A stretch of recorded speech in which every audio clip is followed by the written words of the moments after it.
Hi guys, I'm Paul from Lovelogs and today I'm going to show you how to roast a chicken in your Ooni Karu 12. Let's go. So really simple kit list. I've got some natural firelighters, some hardwood kindling that I might use at the end of the cook, and a big bag of British lumpwood. This is what I'm going to be cooking with. The quality of your lumpwood here is really important. You're going to be adding charcoal during the cook, so you need to know that there's no chemicals in there. And because we don't need it for this cook and to create more room in the oven, I've taken my deflector plate out. The deflector plate normally sits up there in the top of the oven, and that's when you've got a rolling wood flame to help direct the flame around the oven. It's two simple screws. You can see the holes there, and it comes out and goes back in really easily. And to be honest, if you've never done this before, it does often need tightening up, so it's worth getting used to it. And for this whole cook, chimney cap off, chimney vent open, and door on. So I've got a couple of natural firelighters in there. I've lit them, and I'm going in with a bed of charcoal on top.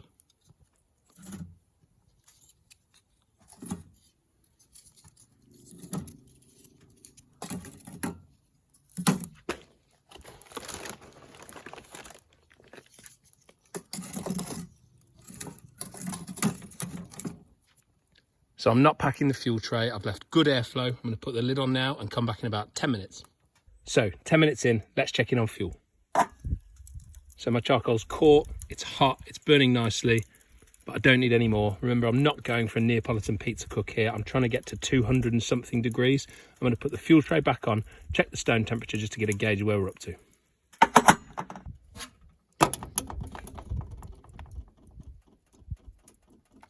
So stone's 160, 170. That means my air temperature is probably 2 to 250 degrees C. It's perfect temperature, so let's go in with the chicken. So this is my chicken and it's been spatchcocked. If you don't know how to do that, I'll link here to another video where I show you the full process. So very simple. All I've done is season it with sea salt, rub it in butter and put it in a cast iron pan that I know fits in the Ooni with a couple of wedges of lemon. And my pan is going to go into the Ooni on this angle with the handle sitting in this corner here. So I've put the chicken in the pan on an angle so that this end sits right in front of the fire. In that oven, you've got direct and indirect heat. The charcoal basket at the back end is going to give off direct heat, and so it's going to give most of that to this part of the bird. I've done that because this part is fattier. You've got your dark meat through your legs and your thighs, and A, that'll cook a little bit slower, B, it'll hold its moisture better, and C, it doesn't really matter if I go slightly overcooked on that end of the chicken.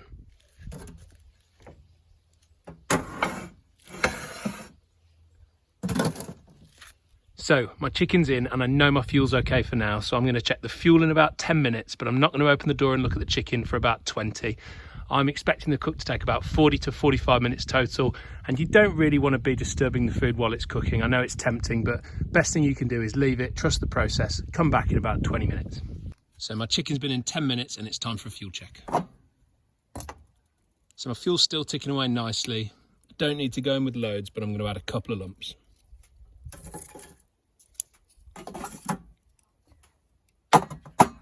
Remember, what we're going for here is a steady tick over of heat. We're not trying to hit the 350, 400 that we do when we go for Neapolitan pizza. So we're at the 20-minute mark, and as soon as I stepped out the back door and knew that we were cooking, it smells amazing. So let's get the door off and see where we're up to.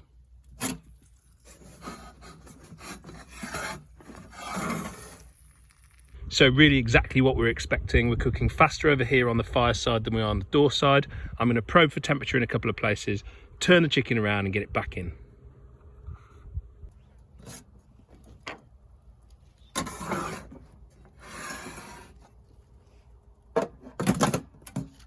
So I turn the chicken through about 90 degrees, and then when I put the pan back in, I put handle side this side so that the breast side of the chicken was facing the fire.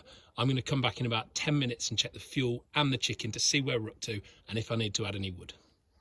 So another 10 minutes gone. It's this part of the cook that I want to be the most careful of because the breast has the tendency to overcook and I don't want to burn the skin. So I'm going to pull it out and take a look.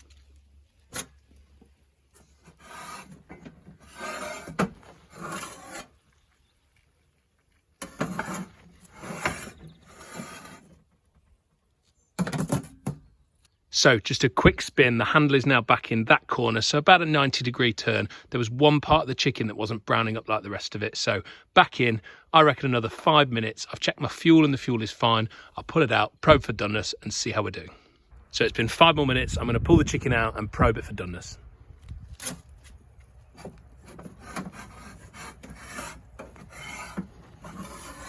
So the centre of my breasts are probing at 65 degrees C, so they've got a little way to go. So I'm going to throw in a stick of this hardwood kindling and see if we can't get the chicken over the line and crisp the skin up. There is a bit of a risk here that you're exposing the chicken to quite high heat, so there's a slight risk of burning, but let's give it a go.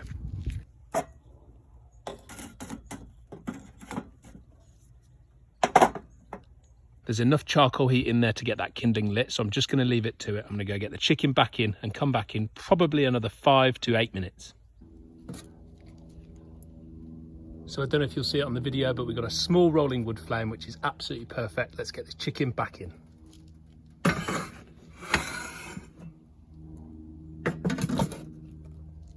So we've had 5 minutes. I'm just going to dive in and see how we're doing.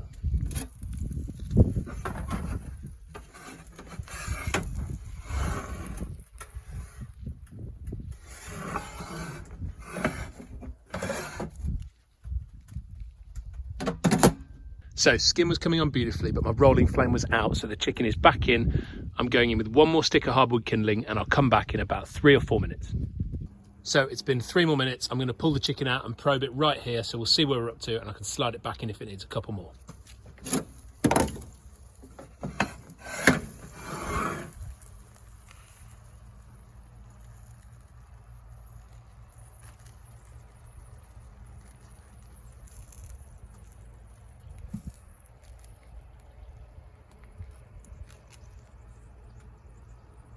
So just in this deep part of the breast, we still need another couple of minutes. We're showing about 72, 73 degrees, and we need to hit 75.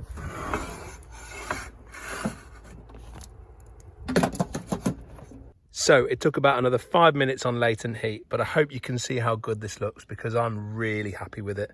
So I'm going to get this covered in foil and rested while I go make a salad. This is perfect summer weather food. Thank you so much for watching, guys. Now it's time for us to eat this amazing looking chicken, so I've got to go. But please subscribe and let me know in the comments if there's anything else you'd like to see soon. Cheers.